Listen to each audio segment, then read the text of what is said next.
Hola, soy Tere de nuevo y en este segundo vídeo vamos a hablar de las metodologías relacionadas con creatividades programáticas. Vamos a partir de un todo, la creatividad programática, y dentro de esta dos categorías, CMP y, en el mismo paraguas, DCO.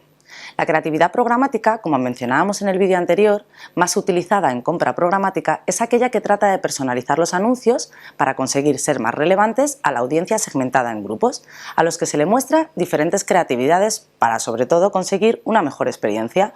Es decir, no muestres a todo el mundo una creatividad generalizada, sino que personaliza esta en función de sus peculiaridades. ¿Esto qué te permite? Una mejor prueba y optimización al evaluar el resultado de cada crea y el segmento de audiencia. Pero la creatividad programática no solo se basa en la optimización de la campaña, sino también en los elementos de producción de la misma. Se trata, por tanto, de utilizar las herramientas necesarias para crear mensajes acertados que optimicen la campaña con el menor coste posible. Esto implica que el anuncio tenga suficiente inteligencia dinámica como para tomar decisiones respecto a qué contenido mostrar, y así conseguir una mayor interacción con el usuario y un mayor impacto dependiendo del dispositivo. Por lo tanto, los anuncios pueden sincronizarse con segmentos de audiencias del DMP o incluso segmentos ya creados directamente en el DSP para publicar una creatividad específica a cada segmento. Pero el anuncio también se puede sincronizar con otros datos, como pueden ser la hora del día, el clima, el dispositivo, el propio contenido de la web donde se va a mostrar el anuncio.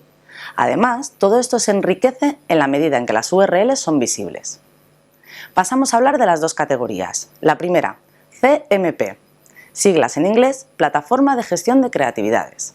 Es una herramienta de diseño de creatividades. Las CMPs permiten a los diseñadores trabajar con un conjunto de muchos anuncios de manera simultánea, pudiendo hacer cambios en cada uno de ellos para poder diferenciarlos. Las plataformas de gestión de creatividades trabajan con una plantilla. Una plantilla que tiene un espacio para la imagen, un espacio para el texto, para el botón de acción y para el logo del anunciante. ¿Qué es lo que te permite esto? Hacer muchos anuncios en el mismo momento, y la principal ventaja que obtienes es que reduce las tareas repetitivas con las que te encuentras con cualquier herramienta de diseño gráfico. Además, otra de las ventajas al trabajar con CMP es que las creatividades se han creado ya a priori, antes de servir la campaña, en función de las audiencias, como hemos comentado, y de sus peculiaridades.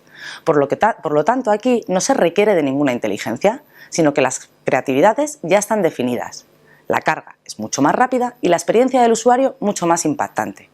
CMP, para configurarla, solo requiere establecer las audiencias en el Ad Server o en el DSP y un tab de control para cada una de las creatividades, poder medirlas y desplegar la campaña. En este caso, por lo tanto, los únicos elementos que se configuran son los siguientes: la fuente de datos, que será el DSP o el DMP, y el DSP envía la creatividad que previamente ha sido creada según la información que reciba. Segundo concepto o categoría, DCO, siglas en inglés, Optimización de Creatividades Dinámicas.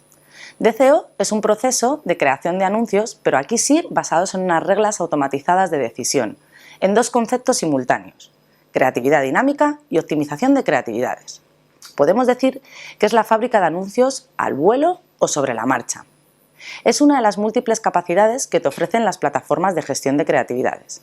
Es decir, como anunciante puedes estar usando un CMP, pero no tener por qué usar DCO. DCO es una forma de creatividad programática.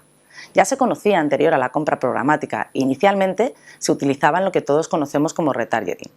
En la medida que incrementas la data, te permite desarrollarlo mucho más y aplicarla en más procesos del funnel. Los elementos del anuncio en DCO se modifican en función de parámetros como pueden ser el usuario, la hora, el dispositivo, la localización, el clima. Por lo tanto, aquí el anuncio sí que debe de poseer una cierta inteligencia, ya que las creatividades se tienen que hacer sobre la marcha.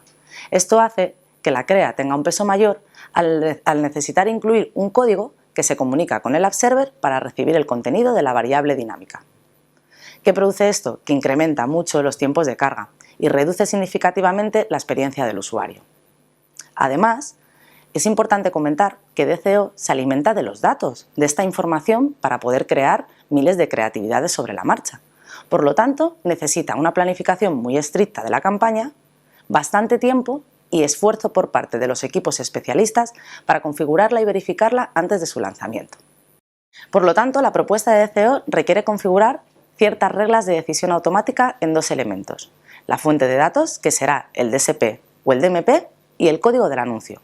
Un ejemplo: el DSP utiliza la geo para saber si llueve o hace sol, y además utiliza la data sociodemo para ver si es hombre o mujer. Esta información el DSP la pasa al anuncio, y dentro del anuncio se ha programado ya la decisión de si hace sol y es mujer, impacto con una CREA; si llueve y es hombre, impacto con otro tipo de mensaje. Por lo tanto, es siempre necesaria una comunicación muy estrecha entre el anuncio y el DSP para que el esquema funcione. Incluso se recomienda tener creatividades en backup por si acaso esta comunicación no es del todo efectiva. Si hablamos de la O dentro de las siglas DCO, nos referimos a la optimización, y es porque la mayoría de las tecnologías de DCO ofrecen pruebas multivariantes automáticas.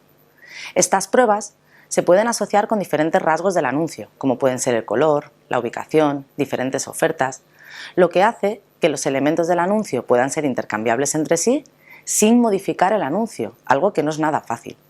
Estos costes de optimización automática hace que DCO se utilice principalmente en campañas con un gran número de impresiones, como puede ser anunciantes de e-commerce, y principalmente en aquellas en las que tienes un seguimiento del usuario hasta la venta final. Un ejemplo de conocimiento del usuario en todas las partes del funnel lo podemos encontrar en las marcas de automoción. Gracias a su propia data pueden saber en qué momento el usuario se encuentra dentro de su proceso de compra, pero también pueden utilizar data de terceros, como pueden ser web de compra y venta de vehículos, para saber en qué momento se encuentra el usuario dentro de este proceso de compra de vehículo. Es decir, si los usuarios todavía no tienen clara la marca o modelo que se van a comprar, las creatividades deben estar dirigidas a un objetivo de branding, en el que le puedes mostrar diferentes modelos de vehículos, incitándole a descubrir más acerca de tu marca. Si por el contrario, el usuario ha llegado a hacer una configuración pero no la ha terminado, por tanto está en una fase más de consideración, el impacto de la creatividad puede mostrar ese mismo modelo que estaba configurando por dentro y por fuera, con diferentes opciones de mensaje, como puede ser un precio, una cuota de financiación, y animándole a terminar esa configuración o incluso a solicitar un catálogo de ese vehículo. En una fase más cercana a la venta, en el que el usuario ha realizado ya una configuración, está navegando en estos sites de compraventas de manera diaria y habitual, está contactando con determinados anunciantes, las creatividades tienen que ir mucho más enfocadas a esta parte final y a conseguir el final feliz tanto para el usuario como para el anunciante. Por lo tanto, el mensaje debe de ser con este modelo que ya ha configurado, incluso con el color y los extras que estaba utilizando, y con un call to action dirigido a un test drive. Por último, comentar que DCO depende siempre del soporte o red que lo ofrezca, a diferencia de CMP, que es multicanal. Como conclusiones de estos dos vídeos, importante comentar que el impacto de la creatividad en el performance de la campaña es espectacular. Por esto estoy segura que será la próxima tendencia en compra programática. Además, este impacto no solo influye en el performance, sino también en la eficacia en la compra de medios. Por nuestra experiencia y la información que nos transmiten los anunciantes, la creatividad ya influía en aumentos de estas métricas en un 15 o 20% en campañas convencionales. Gracias a la programática, estas métricas mejoran en un 30-40%, y eso depende principalmente de la data con la que se alimenten las posibilidades de optimización. Para sobrevivir como marca es necesario ser relevante para el consumidor, y por tanto, qué mejor forma de hacerlo que con una comunicación personalizada. Muchas gracias, nos vemos pronto.